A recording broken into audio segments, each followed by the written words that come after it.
how's your evening going? So I will be posting this video super late tonight. Sorry about that, but we kind of had a busy day today, actually busy week, you guys. But I wanted to go on here and show you guys how I make my caramel apples. I usually like actually melt caramel and actually dip them, but I didn't want to do that this year. I might still do it later, but I wanted to just use the apples and then use the wraps, so they look like this. And it comes with, it makes 5, and then you get 5 sticks. So what I'm going to do is I'm first going to open up the sticks, and I am going to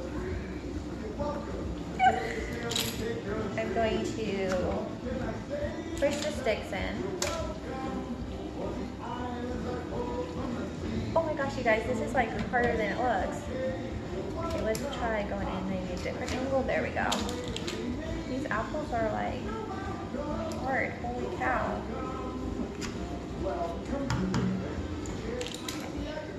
So the apples I'm doing today, I'm doing 3 Granny Smith and then 2 Honey Crisps.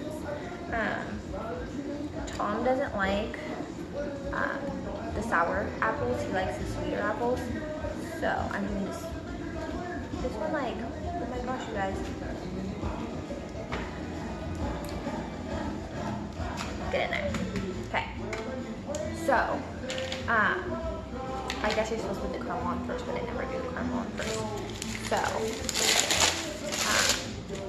this is what the caramel looks like. And you have to preheat your oven to 200 to do this. So usually what I do is I take my caramel and find the center of it. And the stuff is like somewhat hard to open, but I cut the little hole in it. You gotta put it over the apple, and then you press down on it. Now, these apples are a little on the bigger side, so the caramel's not gonna cover completely, but they look like that. That's the reason why I like making like that from the actual like liquid caramel, is you can actually get the whole apple covered, but this is just a little bit easier for me, and with having a baby, I don't have tons of time to spend in the kitchen right now. Last night, Sophia was up until 1:30 in the morning. I was up till 4 in the morning, just completely exhausted today. And then we picked up Tom's daughter today, and so we went and grabbed some dinner, and then had a few errands we had to run tonight. So now I'm just like, okay, I need to get a video uploaded for today, because I'm doing a vlog for every day for the next year. So what you do is you just form them on, and normally, okay, my oven's preheated. Normally, I would put like parchment paper down, but I'm like off my A game, you guys. Like, I don't even have parchment paper in my house right now, which is really weird because I usually always do, but it's okay. It is what it is. But I do feel a little productive. I will talk with you guys a little bit about how our day went. So this morning, I woke up around 11. And Sophie was still sleeping, so I let her sleep. I got up and I started chili, because I'm trying to do like a month's worth of meals. So I froze 5, 6, 7, 8 things of chili that will be for 8 different meals, and I already had 2 big things of chili in the freezer. So I now have about 10 meals worth of chili, 2 of beef stew. I think tomorrow Tom's gonna help me, make some homemade spaghetti sauce, and then I think I might also make enchiladas, you guys. Like, I make amazing enchiladas. I haven't made them for a while, so I think I might do that as well. But hey, so we have our caramel apples like this, and then we are going to stick them in the oven. What does this one say? Heat in oven for 5 minutes, allowed to cool before serving. Okay, so we're gonna put these in the oven for 5 minutes. We're gonna drop them.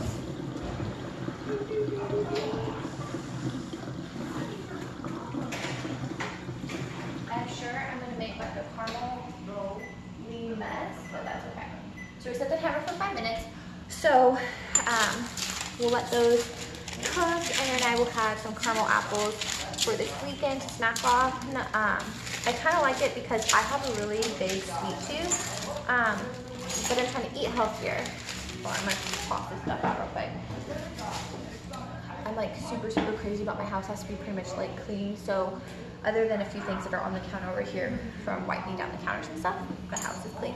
But anyways, I like the caramel apples because I have a sweet tooth, but I'm also trying to eat healthier. So I feel like the caramel apple is like a healthier alternative because yes, I'm getting the sugar from the caramel and the natural sweetness from the apple, but it's healthier than just going and eating a candy bar out of my candy jar I have. So, yeah, so we're just gonna let those cook. So my day today. So my day started this morning, waking up at 11, making chili, and then I was on the phone for a little bit, just with some family and stuff, and then got ready to head in town, and then we grabbed dinner, ran a few errands, then came home. So we've been on the go, well, I've been on the go since 11 this morning, and it is, I can't even see the time. I think it's like 8 something, what is my time's over there? I think it's like 8:15 right now. So I'm completely exhausted. We've been on the go for 8 hours. I feel like I'm working like a full-time job, which being a stay-at-home mom, like you never stop working. But the last couple days we've been on the go, and I'm just like, you guys, I'm ready to stay home and not go anywhere, not do anything. Tomorrow I'm taking Cynthia to a play place, which I'm gonna actually record there because I think it'll be a lot of fun. So we're gonna do that, and then we need to go clothes shopping for her. I have these flies, you guys. I don't even have my windows open. I have these 2 flies that drive me crazy. Anyways, I have to go clothes shopping for Cynthia, and I'm not sure if I'm gonna do it with her or if I'm gonna do it by myself because it's hard to get in and out of the store with 2 kids, even when Tom's with me. Like, we both are watching one kid and then we have to try to shop, and it's like super, like, just, it can kind of become chaotic, and I know I shouldn't complain because we only have 2 kids right now, but I know it's gonna get harder as we have more kids. But anyways, but usually when we go shopping, one of us watches Sophia while the other shops, like we'll grab the items or whatever, and that works. So Sophia's gotten to the age now where when you tell her no, she throws a tantrum, then she tries to climb out of the cart, you tell her no, she throws a tantrum, and it's just, it's a little embarrassing. So yeah, so there's that. So let's see, I've got 2 minutes and like 24 seconds, so I will find stuff to talk about with you guys. So Sunday, we dropped Cynthia off back with her mom. She's got some stuff going on, so she'll be dropped off a little earlier. And then I think Tom and I are gonna come home and relax and do nothing. Oh, so we bought flaming yawn steak the other day, and I think I'm gonna cook that up tonight. I'm like stuffed right now, but we don't want it to go bad because we actually bought it fresh from the butcher, so it's kind of like more spendy. So I think I'm gonna do that tonight. What else? What else, you guys? I think I'm just gonna like come down here to your guys' level. I think that's pretty much it. I'm just going to work on meal prepping. I may or may not make enchiladas tonight. I'm like super exhausted, but I yet have energy. I kind of thought about going to Dutch Bros, but yesterday I had a Blue Rebel and I got a large, and I started drinking at like 5 o'clock at night. You guys, I was up until 4 in the morning. Well, it was like a little after 4.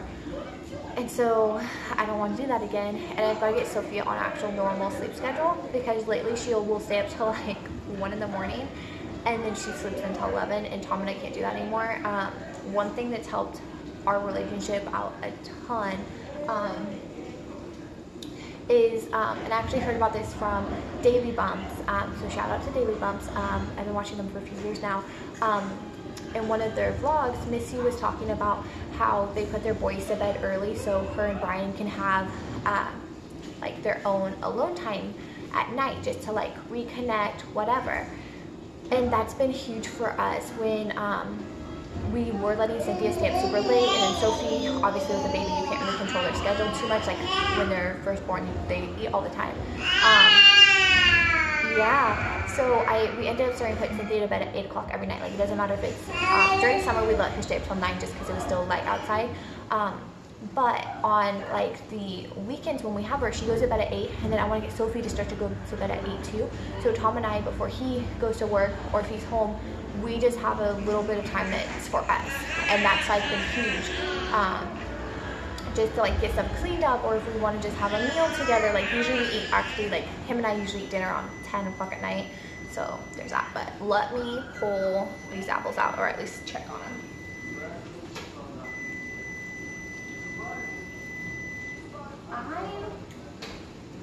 I'm gonna let these go for like another minute or two because they're melted, but they're not like all the way melted yet. So anyways, so that's been huge for us, is making that time. So like anybody who has a new baby in the house or even older kids, one thing that's helped us is just making that time for ourselves, and not even just date nights. Like it doesn't even matter if you go out. Hey. It doesn't even matter if you go out on a date. It's just the reconnecting, having that time where the two of you can just, you know, connect and whatever you want to do. You can do it and just relax, whatever. Lots of the times Tom and I will eat dinner, and then we will we'll like eat dinner, watch a movie or whatever, and that's like our reconnecting time, just catching up for the day, which is pretty nice. But I want them to be just a little bit more melty. Hold on, I've got to give Sophia her spoon and her cup and her lid to her bottle, and we'll see how long she decides to be happy for, because she's teething, you guys, and it's hard. Like I've tried so much stuff with her, and like Tylenol is like the #1 thing I go to when she's like super cranky, but then you can only do so much Tylenol before the next dose you can give to them. So we've been doing like frozen stuff, Egos. Somebody told me about Egos and a pickle, and so we've like literally trying a bunch of stuff for her. So yeah, but let's see. Okay, these look a little bit better, you guys. Where are my... Okay. So, they're obviously like not going to be melted very far down, but they smell delicious. I may end up having one tonight, you guys. Like, the caramel's not like stuck to them, but like, I don't know, I never had that happen with my football. Okay, hey. That drives me crazy. Okay. I was gonna touch it, but it is like kind of hot. But like, it is a little, I mean, obviously they're not dipped, but not bad for making my own caramel apples. So actually I'll just pull this down. So, homemade, oh my god, I never had this problem with stuff. So, this is not gonna work for me, you guys. You're probably like, oh my gosh, Hannah. But, so, my caramel apples are done. These will be a perfect snack for this weekend that I can just cut up for the girls. Sophie probably can't eat them. If I give her one, it'll have to be in like a mesh thing, and I'll have to take the caramel off because the caramel won't go through the mesh thing. But that's how I'll make my caramel apples. So, I hope you guys enjoyed this video. Subscribe if you're not subscribed. Like my videos, share them, whatever you want to do. And yeah, and I will see you guys in my next video. Bye, guys.